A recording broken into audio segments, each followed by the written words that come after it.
I was in Cuba several years ago, and they told me that they had taken the Arawak Indians and sold them as slaves into Africa. So there are Arawak Indians in Africa who were sent as slaves.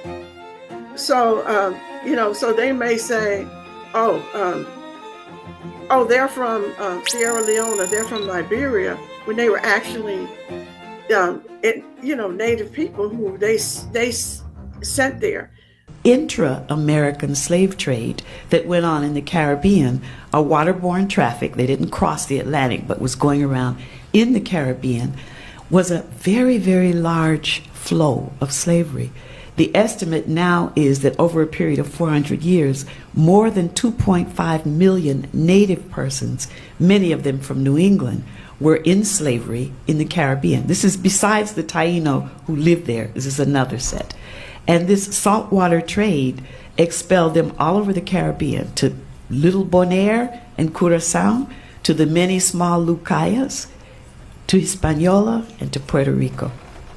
In fact, one study done by Resendez, which is called The Other Slavery, is that in the period between 1670 and 1720, from the Carolinas, South Carolina in particular, more Indians were exported out of Charleston, South Carolina, than Africans were imported into Charleston, South Carolina.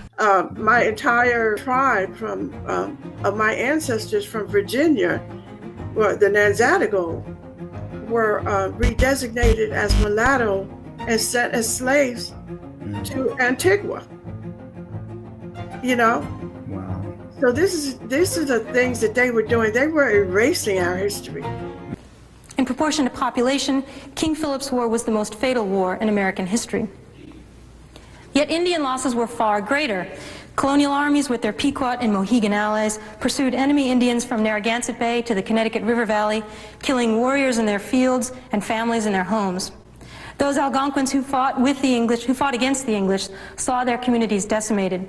Thousands were killed in the fighting, while thousands more died of disease or starvation, or were shipped out of the colonies to the West Indies to be sold as slaves. The point, though, that I was trying to make when you had the professor on, was that I found out after all this many years of research that my indigenous ancestors were the ones that were enslaved, more so than the Africans. When Columbus came here, even in his writings, he talks about enslaving the Arawak, the Taino. He was enslaving the Native Americans. My grandfather's people, my paternal grandfather's people, were in South Carolina, and they were slaves. But when my brother took the DNA test, then it come back 100% indigenous to Colombia, South America.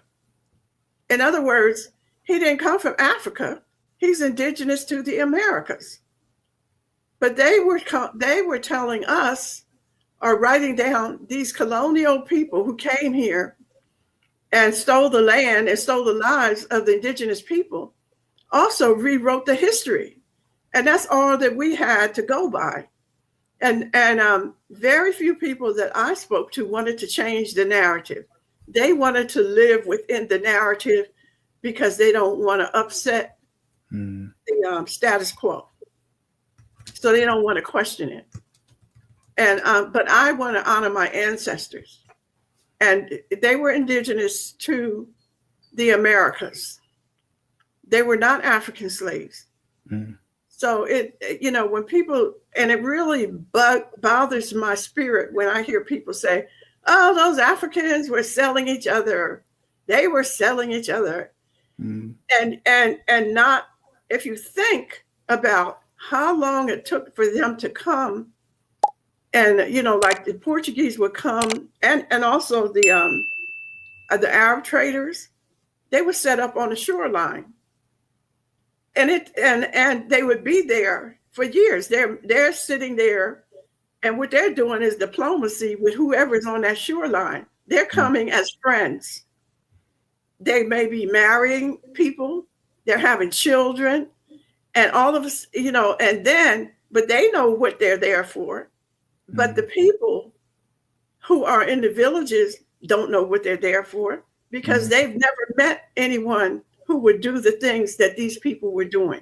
So, so maybe after they were there 10, 15, 20, 30 years, there was some Africans who were probably mixed with those Portuguese and those Spanish, who were, the slave traders who would go and help, enslave, other Africans, but it would not be the Africans from their tribe. It would be this set of people here, and I don't think that it was as many as they said, because again, the Americas were full of people and they were enslaving them.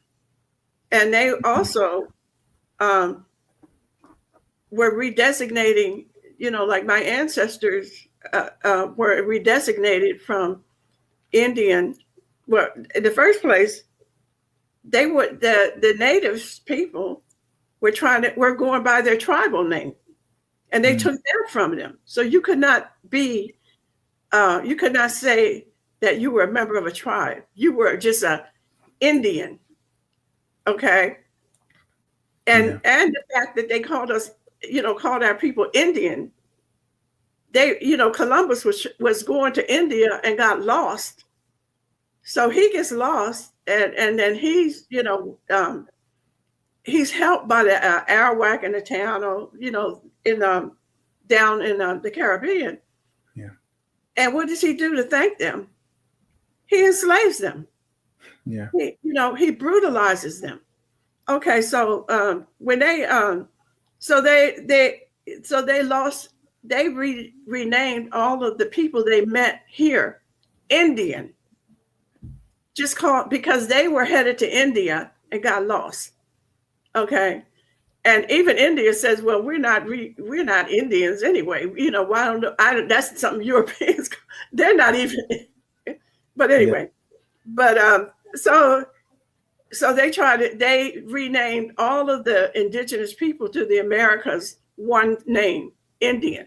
So you lose your tribal name. And then they turn around and rename them, rename my ancestors. They called them mulatto. They called them colored. They called them Negro. They called them black. But nowhere in any of the records that I found did they call them African. I seldom see any records that says that these people are from Africa. HistoREAL, in real time.